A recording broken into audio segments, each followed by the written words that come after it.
پھر شکایت کیا کی ہے نوح علیہ السلام نے, انہم عصونی, اے اللہ یہ لوگ میری نہیں مان رہے. کس کی مان رہے ہیں؟ اللہ نے پوچھا, اے اللہ یہ اس کی مان رہے ہیں جس کے پاس دولت ہے, جس کے پاس عزت ہے, ان کے پیچھے چل رہے ہیں, کلچر کو فالو کر رہے ہیں. وَمَكَرُوا مَكْرًا كُبَّارًا وَقَالُوا لَا تَذَرُنَّ آلِهَتَكُمْ وَلَا تَذَرُنَّ وَدًّا وَلَا سُوَاعًا. اور جب میں خدا کی طرف, اللہ کی طرف بلاتا ہوں تو یہ کیا کہتے ہیں؟ نا اپنے معبودوں کو نہیں چھوڑنا, جن بزرگوں کی تم نے پتھر بنائے ہیں ان کو نہیں چھوڑنا, یہ تمہیں بزرگ سے ہٹا رہا ہے, یہ تمہیں بزرگوں کی عقیدت ختم کر رہا ہے نوح علیہ السلام, معاذ اللہ.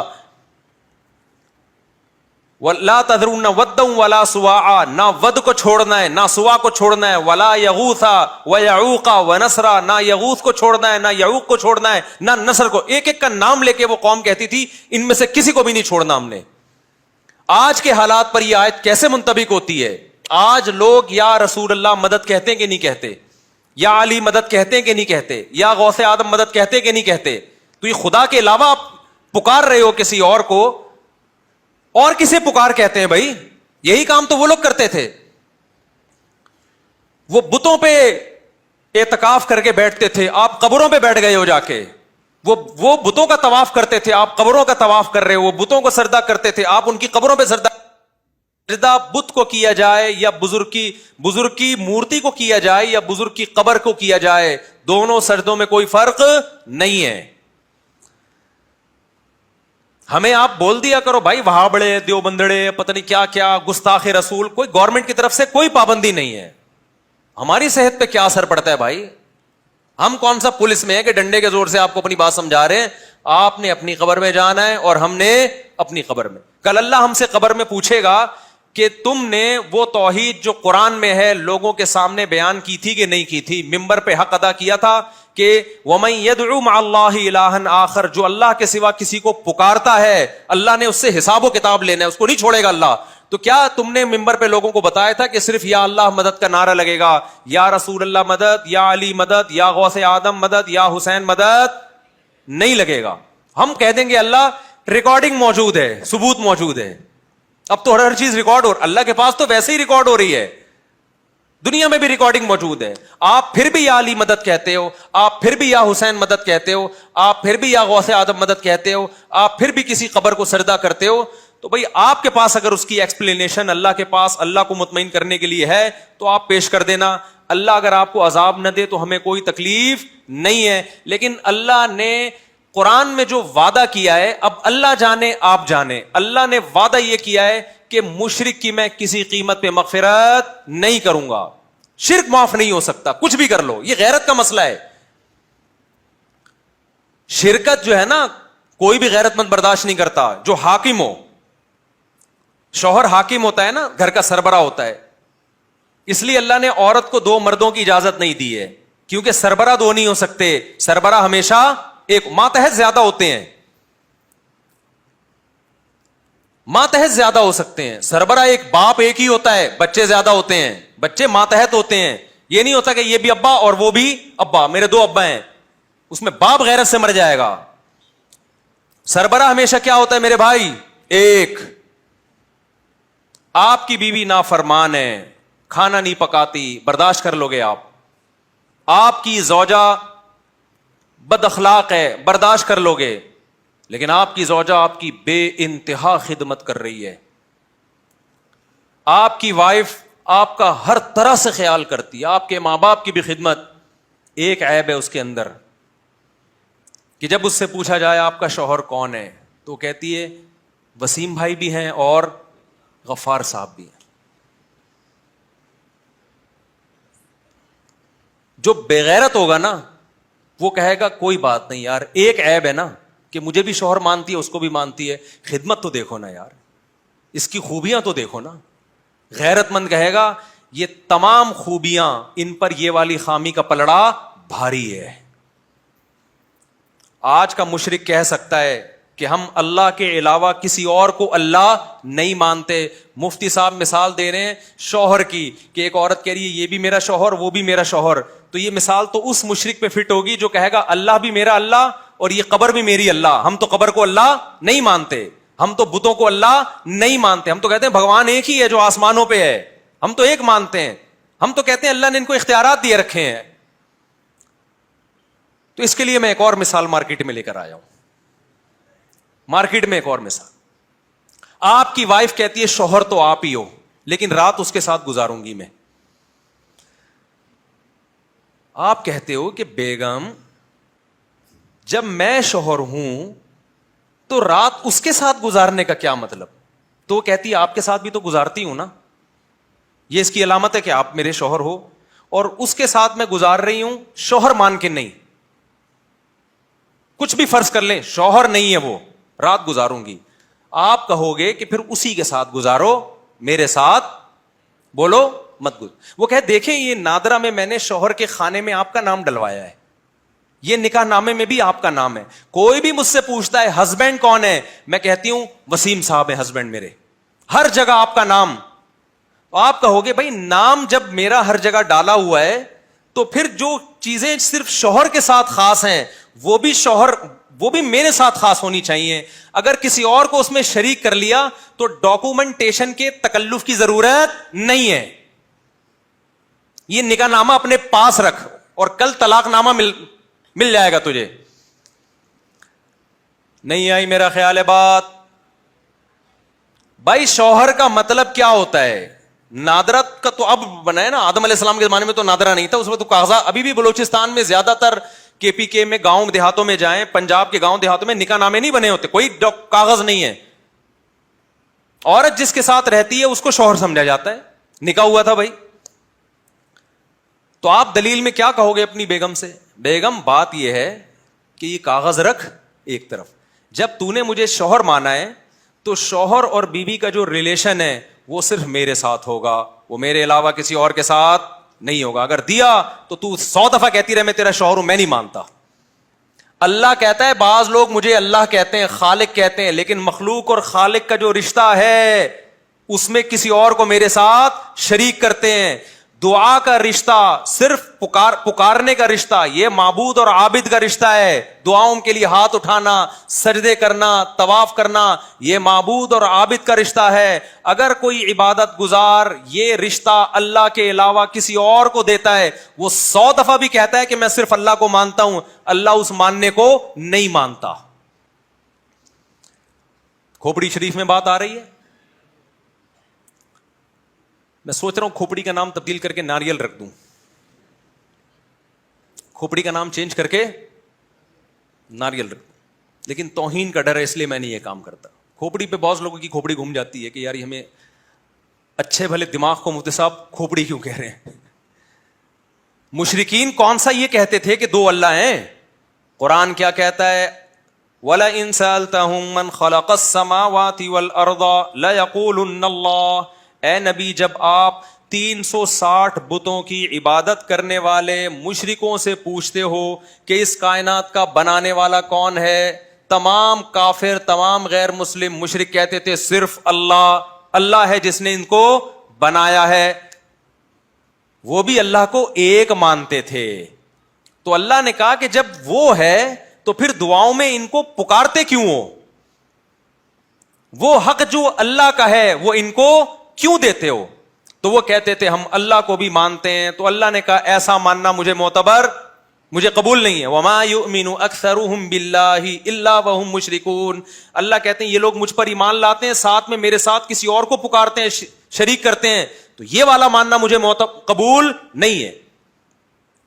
شوہر محبت میں شرکت برداشت نہیں کرتا, وہ محبت جو صرف شوہر کو ملنی چاہیے کیونکہ سربراہ ہے. تو جو کائنات کا خالق ہے, کائنات کا بنانے والا ہے, پوری کائنات کا سربراہ ہے, جس میں غیرت ہم سے زیادہ, وہ کیسے برداشت کر لے گا کہ جو محبت مجھے دینی چاہیے اس میں میرے ساتھ کسی پیغمبر کو, ولی کو, کسی بت کو, کسی مخلوق کو شریک کرو؟ وہ کبھی بھی یہ برداشت نہیں کرے گا. آپ کی ساری نیکیاں ایک راکھ کا ڈھیر ہیں, ترازو میں جب یہ نیکیاں شرک کے ساتھ رکھی جائیں گی تو نیکیوں کا پلڑا ہلکا ہوگا, شرک کا پلڑا بھاری ہوگا. نہیں آئی میرا خیال ہے بات؟ دیکھو کچھ محبتیں ایسی ہیں جو صرف باپ کو دی جاتی ہیں. کس کو دی جاتی ہیں؟ باپ کو. تعظیم دوستوں کی جاتی ہے یا باپ کی؟ باپ کی محبت دوستوں سے بھی ہوتی ہے، باپ سے بھی ہوتی ہے، ماں سے بھی ہوتی ہے، بیوی سے بھی ہوتی ہے، بچوں سے بھی ہوتی ہے. ہر محبت کا اسٹائل الگ الگ ہوتا ہے. تو ہم جب اللہ سے محبت کرتے ہیں نا، وہ بھی الگ قسم کی محبت ہے. ابا سے محبت ہوتی ہے، اس میں تعظیم کا عنصر ہوتا ہے، عظمت کا، بزرگی کا عنصر ہوتا ہے. یہ والی محبت آپ کسی اور کو دے دو ابا کی موجودگی میں، پھر آپ 100 دفعہ بولو ابا ابا تو آپ ہی ہیں، ابا کہیں گے پھر یہ والا ابا کہاں سے لبا؟ وہ آپ کا بیٹا جواب میں کہہ رہے ابا یہ ابا نہیں ہے، دیکھو نادرا میں نے آپ کا نام ڈلوایا، آپ ہی میرے ابا ہیں.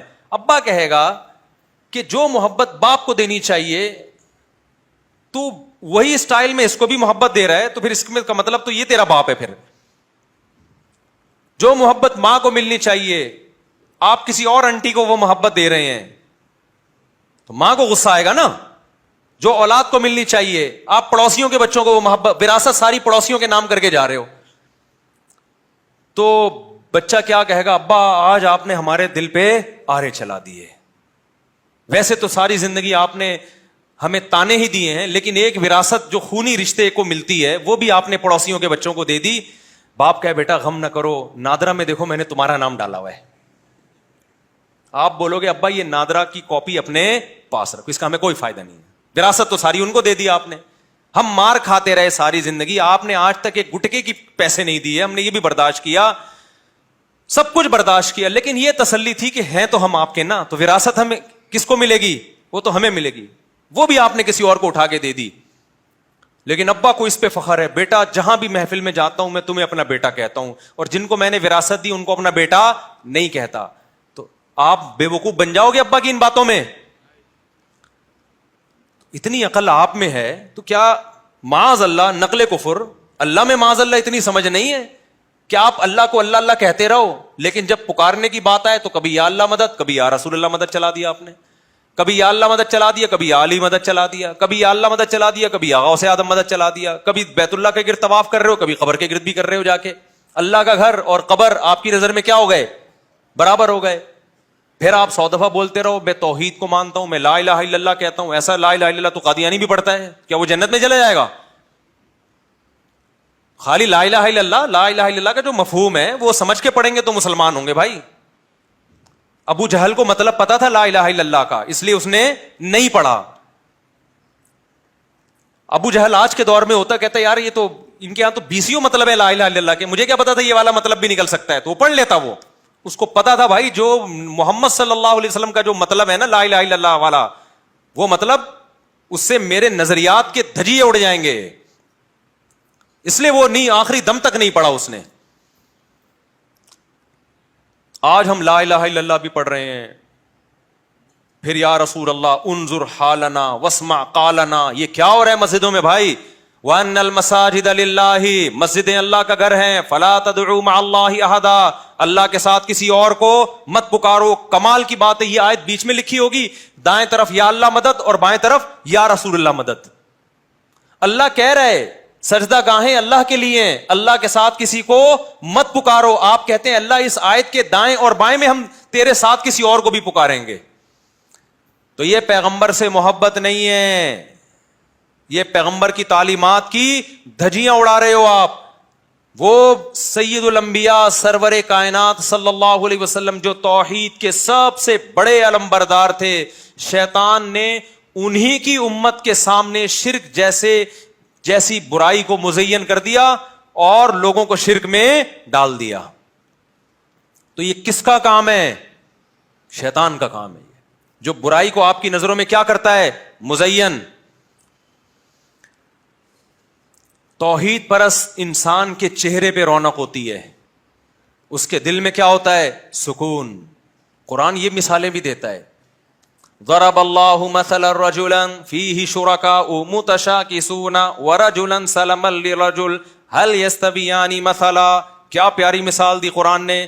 بتاؤ کسی شخص کا ایک معبود ہو، اسے پتا ہے کہ اولاد کے لیے بھی یا اللہ صرف اللہ ہی اولاد دے سکتا ہے، اسے پتا ہے کہ میری بگڑی کون بنا سکتا ہے؟ صرف اللہ. اسے پتا ہے میرے کاروبار میں کون برکت دے سکتا ہے؟ صرف اللہ. اسے پتا ہے کہ مجھے بیماری میں کون شفا دے سکتا ہے؟ صرف اللہ. اسے پتا ہے کہ مجھے میں کس کو راضی کروں گا تو جنت میں جاؤں گا؟ صرف اللہ. اسے پتا ہے کس کو ناراض کروں گا تو جہنم میں جاؤں گا؟ صرف اللہ. اللہ کہتے بتاؤ جس کا صرف ایک معبود ہو وہ سکون میں ہے یا جس کے درجنوں خدا ہوں؟ کبھی اس روحانی ڈرامے باز کے پاس جا رہا ہے کہ اولاد اس پھونکوں والی سرکار سے ملے گی مجھے، کبھی جا رہا ہے اس قبر کے پاس کہ مجھے جن چڑیل بھوت وہاں سے بھاگیں گے میرے، کبھی جا رہا ہے کہ میری بھاگی بھی بیوی کو وہ عامل پکڑ کے لائے گا، کبھی جا رہا ہے اس بت کے پاس، ہندوؤں کے پاس کہ بھائی اس مندر میں جاؤں گا اور یہ کروں گا تو پھر جو ہے نا میرا کاروبار بحال ہو جائے گا. وہ تو ویسے ڈپریشن سے مر جائے گا آدمی. ہمارے سارے مسائل کون حل کرتا ہے؟ میں نے آج تک کبھی تعویذ گلے میں نہیں ڈالا الحمدللہ، اور میری ٹینشنیں آپ سے 4 گنا زیادہ ہیں. استغفر اللہ، غلط بول دیا میں نے. گھر والے بھی بیان سنتے ہیں. ٹینشنوں کا مطلب ذمہ داریاں، جس کو پیار سے ہم ٹینشن کہہ رہے ہیں. بعض دفعہ غلطی سے منہ سے کوئی ایسی بات نکل جاتی ہے جس کو افورڈ کرنا بہت مشکل ہو جاتا ہے. عرف میں جس کو ٹینشن سمجھا جاتا ہے. بتاؤ جس کا خاندان چھوٹا ہو اس کی ذمہ داریاں زیادہ ہوتی ہیں یا جس کا خاندان بڑا ہو؟ بڑے والے کی زیادہ ذمہ داریاں ہوں گی نا. ہمارے نانا سے جب کوئی پوچھتا تھا، 99 سال میں فوت ہوئے، اللہ مغفرت فرمائے، بڑا خاندان تھا، مسجد کے امام تھے. ان سے کسی نے پوچھا مولوی صاحب گھر میں خیریت ہے؟ انہوں نے کہا خیریت کم بختوں کے ہاں ہوتی ہے، بدقسمتوں کے ہاں ہوتی ہے، جن کے کوئی ہوتا ہی نہیں ہے، ایک آدھ بچہ، نہ کوئی بہو نہ داماد. ہمارے تو اللہ کا شکر ہے بیٹے ہیں، بیٹیاں ہیں، بہویں ہیں، داماد ہیں، پوتے ہیں، نواسے ہیں. ہم لوگ کے یہاں خیریت ویریت نہیں ہوتی. بڑا انجوائے کر کے کہتے تھے ہمارے یہاں تو کسی بچے کا سر پھٹا ہوا ہے، ادھر گر گیا، وہ ہے بھائی، کسی کو نزلہ ہو رہا ہے اس کو اسپتال لے کے بھاگ رہے ہیں، کسی بہو کا میٹر کیا چل رہا ہے، شارٹ چل رہا ہے، ٹھیک ہے، اس کو منانے میں لگے ہوئے ہیں. کوئی داماد آڑا ترشا نکل آیا، اس کو سیٹنگ پہ، اس کو تبلیغ میں بھیجا ہوا ہے انسان کا بچہ بنانے کے لیے. تو ہم تو لائف کو انجوائے کرتے ہیں. خاندان ہے بھائی. اور آپ ڈیفینس کے 1000 گز کے بنگلوں میں جائیں گے، خیریت کے علاوہ کچھ نہیں ملے گا آپ کو وہاں پہ. بندہ ہی نہیں ہے تو کیا مسائل کیا ہوں گے. لیکن وہ جو 1000 گز کے بنگلے خالی ہوتے ہیں نا، وہ ٹینشن لیس ہو کے بھی ٹینشن فل ہوتے ہیں، کیونکہ وہاں دل لگی کے لیے انسان نہیں ہوتے، محبت کرنے والے انسان نہیں ملتے. تو ہم تو یہ ٹینشن خود لی، ہم نے آرڈر پہ ٹینشن لی ہم نے، کیونکہ ہمیں پتہ ہے ان ٹینشنوں میں خوشیاں زیادہ ہیں. نہیں آئی بات؟ میرا خیال ہے یہ ٹینشن ایسا ہی ہے جیسے ایک آدمی کھانا نہیں کھا رہا، کسی نے کہا کھانا کھا لے، اس نے کہا کھانا کھاؤں گا تو بیت الخلا جانے کی ٹینشن ہوگی. تو اگلا کہے گا بھائی بھوکا رہنے کی ٹینشن وہ بیت الخلا کی ٹینشن سے زیادہ ہے. اکیلے زندگی گزارنا، ایک آدھ بیوی، ایک آدھ بچہ، یہ ٹینشن زیادہ ہے. اگرچہ دیکھنے میں لگے گا ٹینشن فری ہے. خاندان ہوتا ہے تو کچھ ٹینشنیں ہوتی ہیں، لیکن خوشیاں ٹینشنوں سے زیادہ ہوتی ہیں. اب میں آپ کو بتاؤں، ہمارے اتنے گھر، ہمارے یہاں بھی بیماریاں آتی ہوں گی یقیناً، ہم کوئی مریخ سے آئی ہوئی مخلوق نہیں ہے. ہمارے ماشاءاللہ اتنے بچے، کبھی کسی بچے کو چکن پاکس نکل آئے، کبھی کسی کو خسرہ نکل آیا، کبھی کوئی مسئلہ ہو گیا. یہ سب مسئلے ہمارے گھر میں بھی چلتے ہیں. آج تک ہم کسی ڈرامے باز روحانی عامل کے پاس، چاہے دیوبندی ہو، بریلوی ہو، اہل حدیث ہو، کسی کے پاس نہیں گئے. گھر میں گھسنے نہیں دیا کسی کو. کسی نے بولا بھی نا وہ فلانا ڈمکا، میں نے کہا بکواس مت کر، فضول آدمی. کیوں؟ ہمیں پتا ہے یار حاجت کون پوری کرتا ہے؟ اللہ. ہم نے اپنے والد صاحب کو دیکھا، تبلیغ میں وقت لگاتے تھے، تبلیغ میں ایک بات سیکھی، اللہ سے ہوتا ہے، اللہ کے غیر سے نہیں ہوتا. ایسا والد صاحب کا ایمان تھا. حضرت شیخ الحدیث مولانا زکریا رحمۃ اللہ علیہ کی صحبت میں والد صاحب نے وقت گزارا. ہم نے دیکھا ہمارے والد کو جب کوئی ٹینشن ہوئی 2 رکعت پڑھ کے اللہ سے. میں بیمار ہو گیا تھا ایک دفعہ، مرنے لگا تھا بالکل، ڈاکٹر نے کہہ دیا تھا کہ مر جائے گا یہ. مجھے یاد ہے میرے والد صاحب مسجد میں گئے، میرے لیے انہوں نے اللہ کے سامنے ہاتھ اٹھا کے دعا مانگی ہے. اگر ایمان کمزور ہوتا کسی جاہل عامل کے پاس چلے جاتے، وہ تعویذ گنڈے شروع کر دیتے. مجھے اہل حدیثوں پہ بڑا افسوس ہوتا ہے. صرف ایک اہل حدیث فرقہ ایسا بچا تھا جس میں یہ روحانی ڈرامے باز نہیں تھے، رقیہ کے نام پہ ڈرامے کرنے والے نہیں تھے. افسوس کے ساتھ کہنا پڑتا ہے اہل حدیثوں میں بھی ایسے لوگ پیدا ہو گئے ہیں. اہل حدیث کمیونٹی سے میری گزارش ہے، ان کو کنٹرول کرو، نکالو ان لوگوں کو اپنی جماعت سے. تو یاد رکھو روحانی عامل چاہے رائے کا مقیمین ہوگا نا، رائے کا مقیمین ڈرامے باز ہے وہ. یہ میری بات کان کھول کے سن لو، دل میں اتار لو. یہ بڑے بڑے علماء کو بیوقوف بناتے ہیں.